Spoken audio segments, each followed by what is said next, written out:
예수님의 유년 시절 이후 많은 시간이 흘렸습니다. 그리고 흘러간 것은 시간만이 아니었습니다. 로마에서 가이사 아구스도의 뒤를 이어 디비료가 황제가 되었습니다. 나사렛에서는 예수님께서 요셉의 뒤를 이어 목수의 일을 시작되었습니다. 그리고 지금 또 다른 것이 새로이 시작되고 있습니다. 하루가 끝날 즈음 예수님은 마지막으로 가게 바닥에 흩어진 나무 부스러기들을 쓸어 담습니다. 예수님 문가에 빗자를 세워놓고 뒤를 돌아봅니다. 새로 깎인 톱밥 냄새는 추억을 불러 일으키게 합니다. 그것은 아들에게 톱을 쥐는 법, 망치를 두드리는 법, 대패를 미는 법 등을 시범 보인 후 그 큰 손으로 열심히 배우는 아들의 손을 감싸지던 아버지 요셉에 대한 추억입니다. 그들이 만든 술의 가구, 연장에 대한 추억입니다. 그들이 함께 먹은 점심, 나눈 대화, 함께 웃은 일들에 대한 추억입니다. 예수님은 가게 문을 닫으며 그 추억들에 작별해야 할 날이 다가오고 있음을 알았습니다. 그러나 미리 알았다고 해서 헤어짐이 쉬운 건 아닙니다. 우리는 예수님이 어머니에게 무슨 말을 했는지 알지 못합니다. 그녀가 또 그에게 한 말도 마찬가지입니다. 그리고 어쩌면 그 편이 더 좋을지도 모르겠습니다. 작별 인사란 원래 지극히 은밀하고 개인적인 것으로 눈물과 부드러운 몸짓들로 이루어지기 마련이기 때문이지요. 작별에는 뺨을 어루만지고 손을 꼭 쥐었다가 놓으며 입을 맞추고 마지막으로 마음이 찢어지는 아픔이 그 안에 있지요. 예수님은 어머니를 꼭 껴안고 입을 맞추고 작별을 고한 뒤 돌아 나갑니다. 마리아는 안으로 들어가 무너지듯 의자에 몸을 던집니다. 그녀가 그토록 오랫동안 마음 깊이 간직해왔던 것이 이제 밖으로 빠져나와 그녀의 뺨을 타고 흘러내립니다. 그녀가 집에 앉아 자신 속으로 침잠해 있을 때 예수님은 동쪽으로 24km 걸어가 요단강 골짜기 가장자리에 다다랐습니다. 그 골짜기는 갈릴리 바다와 사해 바다 사이로 길게 뻗어 마치 대지 위에 벌송 사나운 흠집을 낸 듯한 형국입니다. 요단강은 이 목마른 골짜기에 생명을 가져다 주었습니다. 이 골짜기 둔덕마다 초목과 갈대, 타마리스크와 자신의 이파리를 마치 눈물처럼 물속에 흩뿌리고 있는 포도나무 함께 어우러져 있습니다. 온갖 사람들이 그리로 몰려듭니다. 상인, 세리, 종교 지도자, 평범한 사람들, 매일 보는 사람들, 그들은 평범하기 그지없고 어디서든 늘 볼 수 있는 사람들입니다. 그러나 속을 들여다보면 제각각입니다. 속에는 거짓과 속임수와 사기가 있습니다.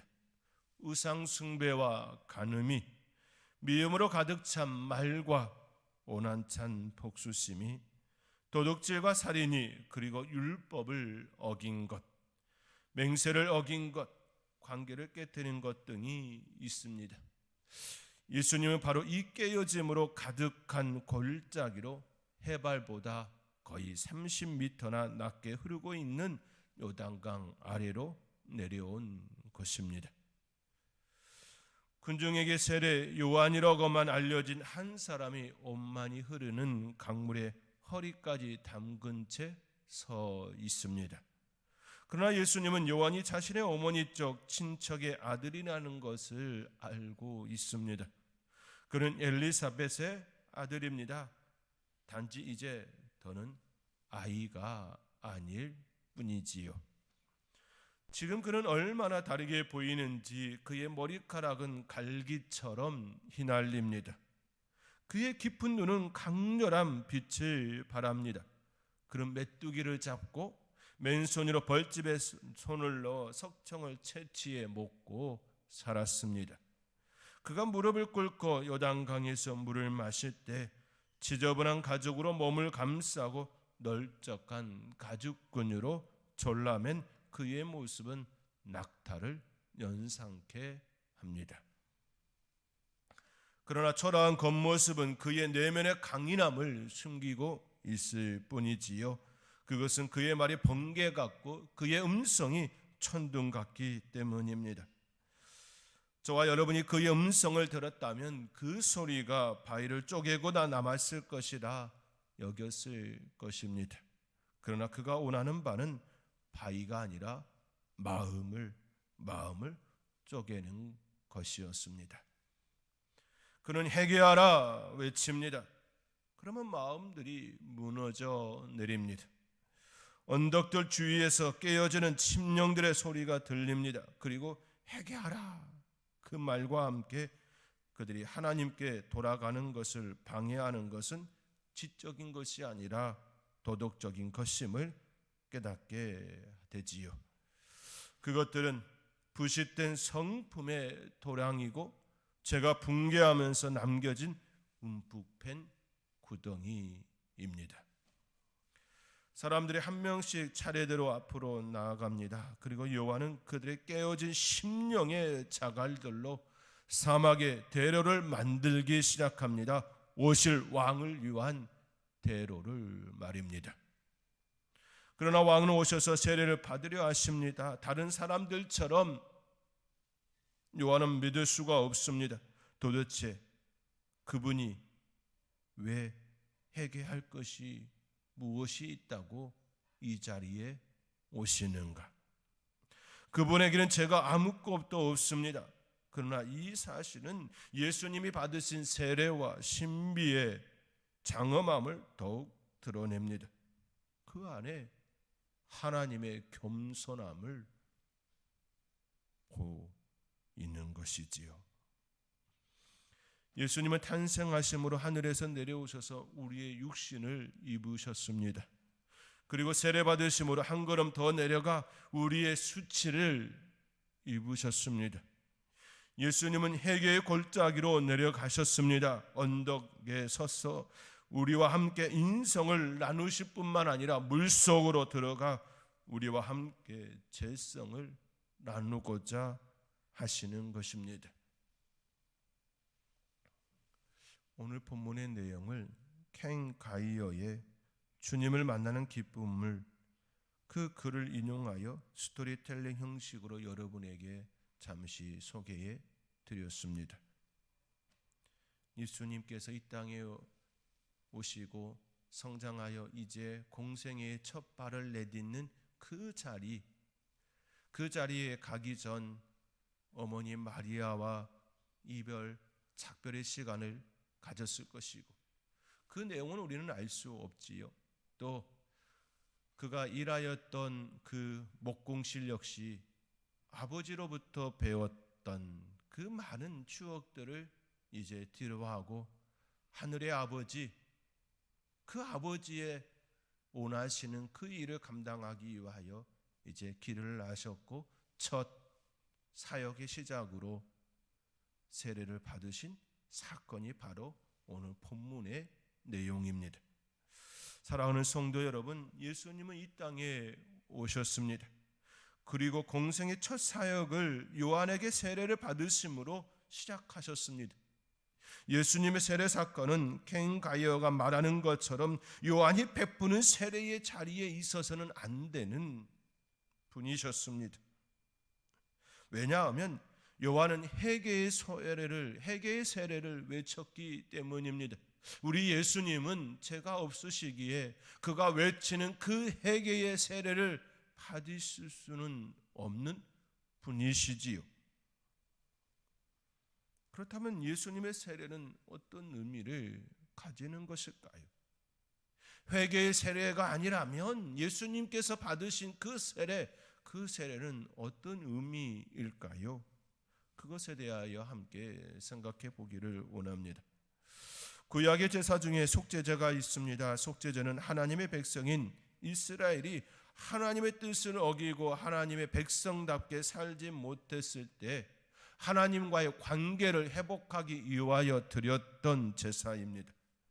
속죄제를 드리면 하나님께 죄를 용서받고 하나님과의 관계가 회복되는 그 제사였습니다. 속죄제를 드릴 때 제물의 머리에 손을 얹고 안수합니다.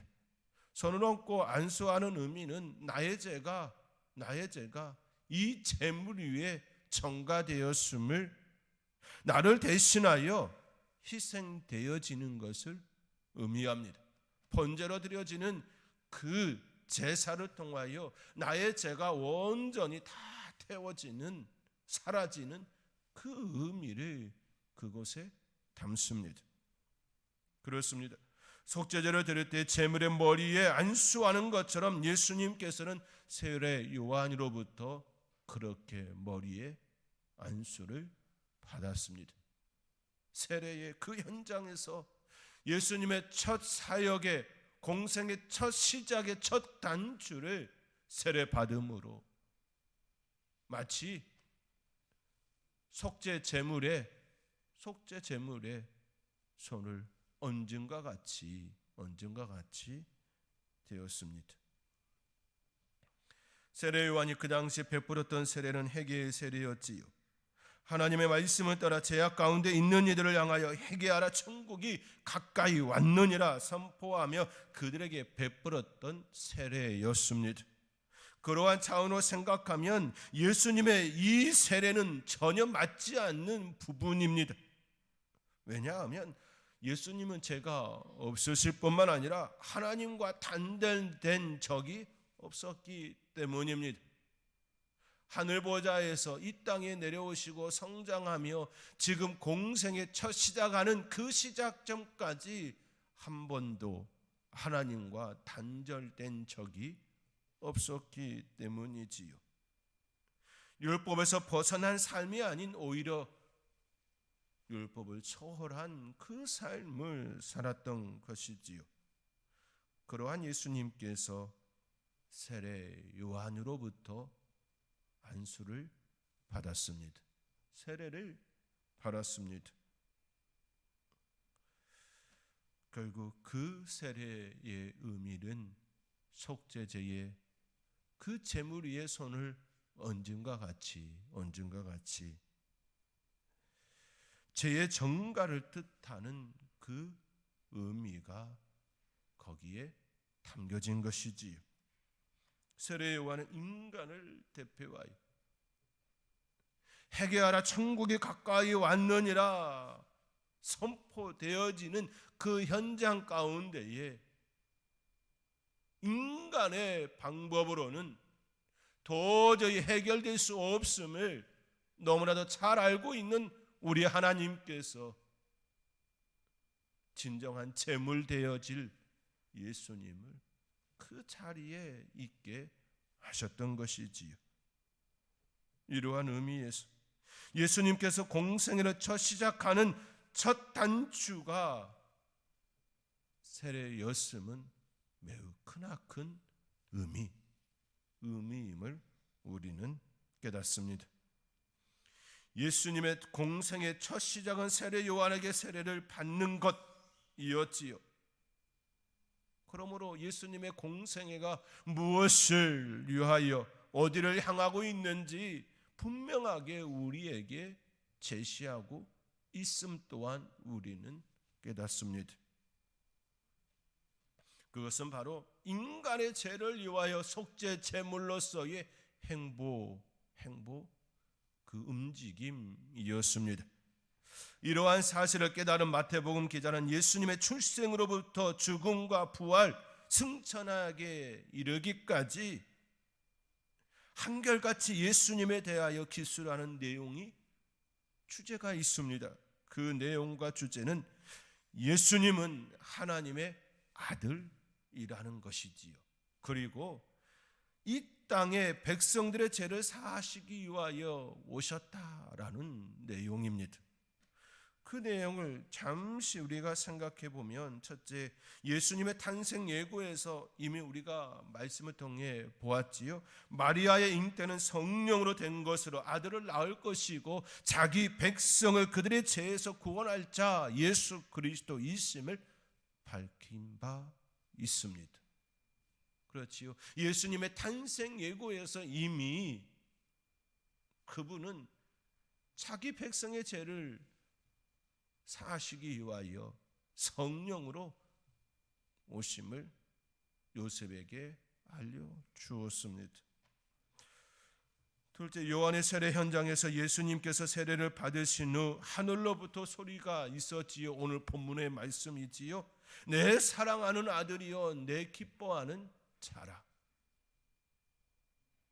공생의 첫 시작하는 그때 하늘로부터 예수 그리스도의 존재에 대하여 분명하게 선포하셨습니다. 내 사랑하는 아들이요 내 기뻐하는 자라. 놀랍지 않습니까? 세례를 받으시고 나온 그 자리에 하늘로부터 소리가 있었고 그 소리는 이는 내 사랑하는 아들이라고 내 기뻐하는 자라고 선포되셨던 것입니다. 하나님의 아들로서 우리 하나님께서 기뻐하는 그 아들이 속죄 제물로 첫 발을 내밀고 있는 공생애의 그 현장에서 들려온 소리였습니다.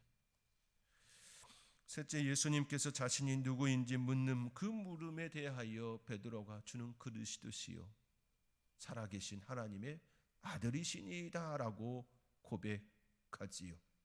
그와 함께 동행하였던 베드로, 그 베드로가 이제 예수님의 죽음이 얼마 남지 않은 그 시기에 그의 고백은 주는 그리스도시요 살아계신 하나님의 아들이라고 고백되고 있는 것이지요. 마태복음 기자는 그것을 놓치지 않고 그것을 그의 예수님의 그 행적을 드러내는 복음서에 담아내었습니다. 넷째, 변화산상에서 호련히 빛난 구름이 그들을 덮으며 구름 속에서 소리가 있었습니다. 이는 내 사랑하는 아들이요 내 기뻐하는 자라. 너희는 그의 말을 들으라.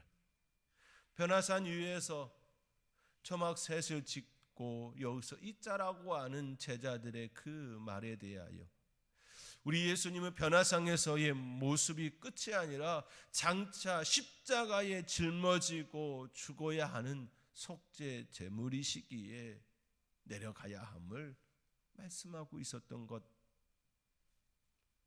마태복음 기자는 정확하게 그거를 콕 찍어 또 표현하고 있습니다.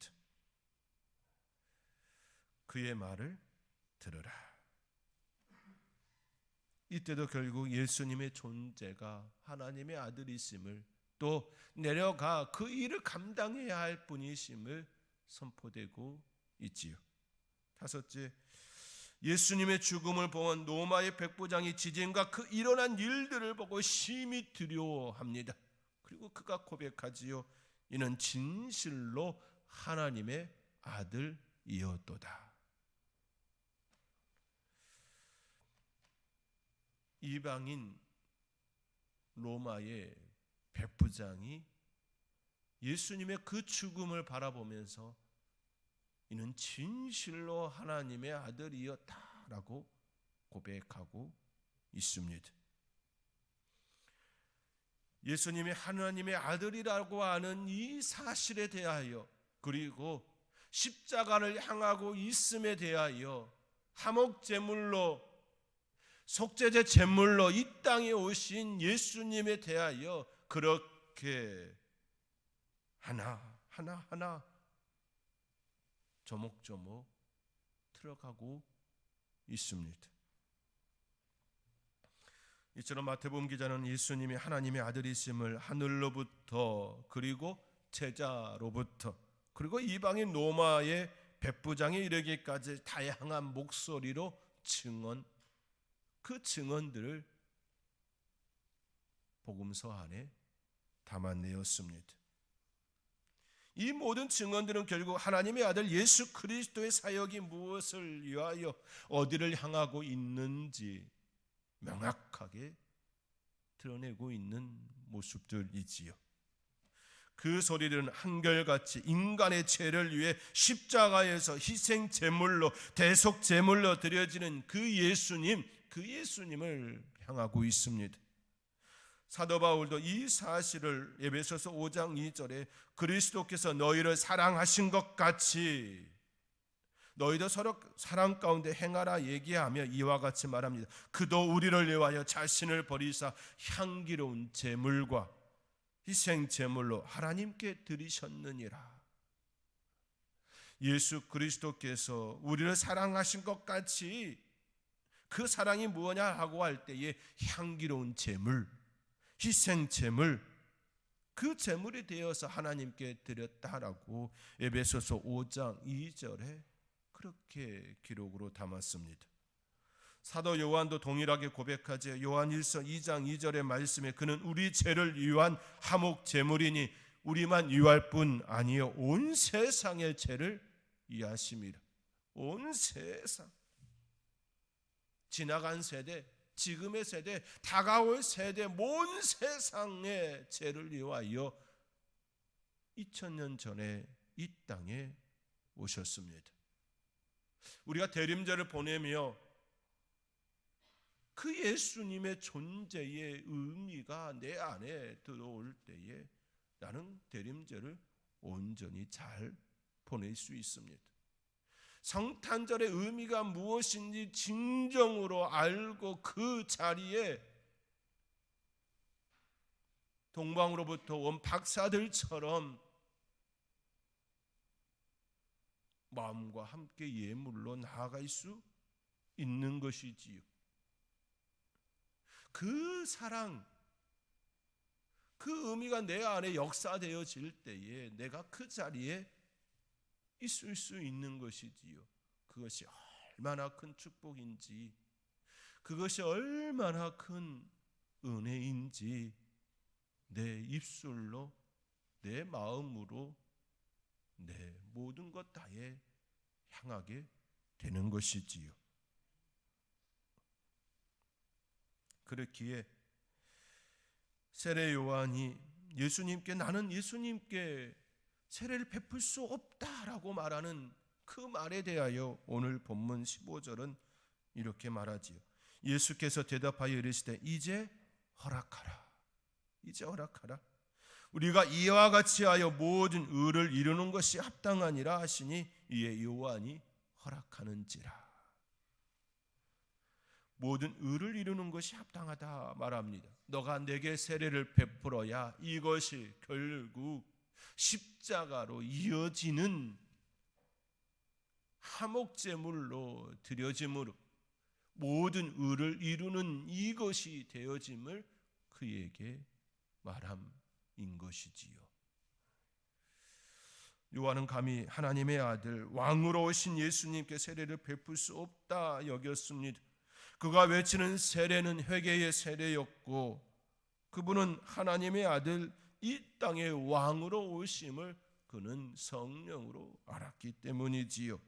오늘 본문 앞선 9절에서 세례 요한은 분명히 예수님에 대하여 자신의 뒤에 오시는 분에 대하여 밝혔습니다. 3장 11절 말씀에 나는 너희로 회개하게 하기 위하여 물로 세례를 베풀거니와 내 뒤에 오시는 이는 나보다 능력이 많으시니 나는 그의 신을 들기도 감당하지 못하겠노라. 그는 성령과 불로 너희에게 세례를 베푸실 것이요. 성령과 불로 세례를 베푸신 예수님, 그분은 바로 우리의 죄를 사하시기 위하여 세례를 받으셨습니다. 이를 통해 모든 의를 이룰 수 있도록 공생의 첫 단추를 그렇게 꿰셨던 것이지요. 이것이 예수님께서 이 땅에 오신 이유였습니다. 평생을 다투고 미워하면서 살아온 노부부가 있었습니다. 여러 번 이혼의 고비를 넘긴 그들은 대화는 고사하고 밥도 같이 먹지 않았습니다. 그런데 이 부부가 거의 같은 시기에 치매에 걸렸습니다. 자녀들은 이들을 각각 다른 요양병원으로 모셨습니다. 워낙 사이가 좋지 않으니 차라리 떨어져 지내는 편이 병의 호전에 도움이 되겠다라고 자녀들이 여겼기 때문입니다. 하지만 시간이 지나면서 각각 따로 모신 부모님을 문안하자니 여간 번거로운 게 아니었습니다. 아버지께 갔다 오고 어머니께 갔다 오고 한 곳에 계시면 한 번에 만나고 또 도움을 드릴 수 있는데 그렇지 않은 모습으로 인하여 보통 번거로운 게 아니었습니다. 그래서 두 분을 같은 요양병원에 모시기로 결정하고 그렇게 모셨습니다. 그런데 놀랍게도 남편이 아내를 너무 사랑스러워하면서 얼굴도 씻겨주고 심지어 대소변도 받아주는 것이었습니다. 얼마나 극진히 보살폈는지 아내의 치매가 씻은 듯이 낫는 기적이 일어났습니다. 자식들은 그동안 아버지가 어머니를 얼마나 극진히 보살폈는지 말하며 이제부터라도 아버지를 용서하고 사랑해 주라고 어머니께 부탁의 말씀을 드렸습니다. 그러나 아내는 그들의 어머니는 그런 남편 아버지에게 눈길을 한번 주지 않습니다. 물 한 잔 떠주는 법이 없었습니다. 자식들이 속상해서 의사에게 묻습니다. 선생님, 우리 어머니가 도대체 왜 저러시는 것입니까? 그러자 의사 선생님이 대답합니다. 아버지가 어머니에게 잘하는 건 정신이 없었기 때문이고 어머니가 아버지에게 못하는 건 정신이 들었기 때문입니다.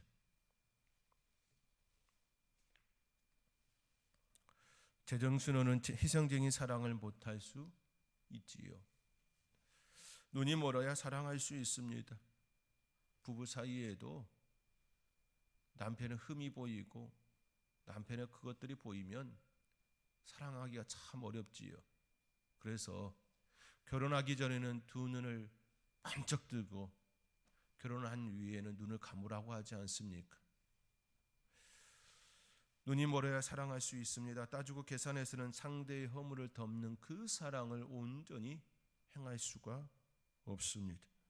그러나 예수님께서는 그런 사랑을 우리에게 주셨습니다. 우리의 배신도, 우리의 불충성도, 우리의 교활함도, 간사함도 다 모른 척 하시고 눈먼 사랑으로, 아니 일부러 눈을 감으시고 우리의 죄를 대신하여 십자가에 못 박혀 죽으셨습니다. 이를 위하여 이 땅에 오셨습니다. 눈뜰 줄 알면서도, 아니 인간의 속까지 훤히 다 들여다볼 수 있음에도 불구하고 다 감으셨습니다. 사랑하는 성도 여러분, 예수님께서는 2000년 전에 이 땅에 오셨습니다. 예수님이 이 땅에 오신 이유는 그의 백성의 죄에서 구원하시기 위함이었습니다. 그 백성이 바로 저와 여러분입니다. 마치 속죄 제물 위에 손을 얹어 안수하듯이 예수님의 머리 위에 인간의 손을 얹었습니다. 왕이신 예수님 그 머리 위에 손을 얹었습니다. 하나님의 아들 예수님의 머리 위에 손을 얹었습니다. 그리고 그분은 묵묵히 그 일을 감당하셨습니다. 그 사랑이, 그 묵묵한 그 발걸음이 우리를 살리셨습니다. 이제 이번 한 주간 성탄절을 맞이하게 됩니다. 마지막 대림절 기간을 보내게 됩니다. 예수님이 이 땅에 오신 그 의미를 마음에 품으시면서 그 예수님을 온전히 맞이할 수 있는 그 사랑, 하나님의 그 사랑을 맞이할 수 있는 저와 여러분이 될 수 있기를 주님의 이름으로 축원드립니다. 기도하겠습니다.